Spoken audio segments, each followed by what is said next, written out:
change in the design of stone hand axes for 1.4 million years. Paleoanthropologists call this the 1.4 million years of boredom. For 60,000 generations, people looked at stone hand axes and couldn't think of any way to improve them. Now, this sounds incredible to us because we expect the iPhone to be different next year. But the reality is that for most of human history, nothing much changed. So the difference, what caused the difference really was the invention of farming and food production after the end of the last ice age, which was about 13,000 years ago.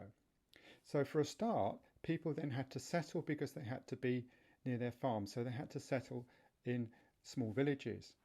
But more than that, food production created surpluses. So you could have jobs for the first time. People who were not involved with hunting or gathering, people who made swords, people who made pottery.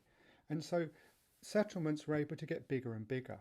And the key thing was the interaction between all those people. Ideas were able to spread from within communities and beyond communities.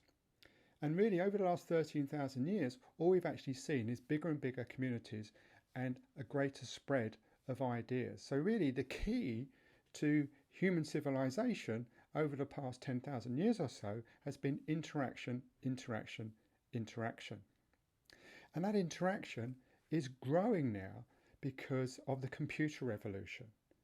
In 1965, Gordon Moore, who was the president of Intel, the chip manufacturer, recognized that the number of transistors that could be compressed onto a chip, the amount of computing power, was doubling every 18 months. And that has continued since 1965.